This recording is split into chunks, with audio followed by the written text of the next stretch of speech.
49enne vigile urbano del reparto motorizzato di Mestre, dopo 5 anni da sindaco di Marconna, si ricandida Andrea Follini per portare a termine il programma iniziato nel 2012. È stato fatto molto in termini ambientali, in termini di viabilità, in termini soprattutto di manutenzione del patrimonio comunale.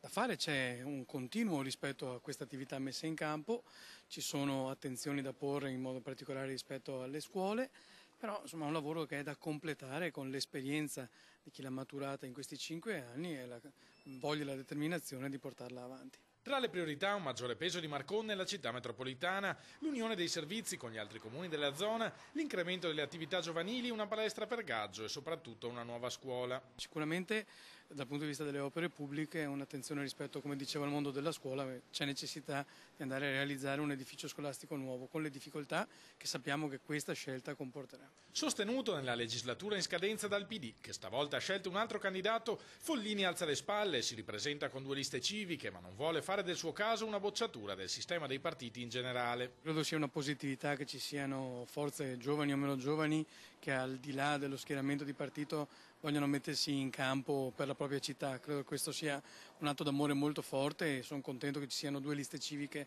che appoggiano in questo senso la mia candidatura.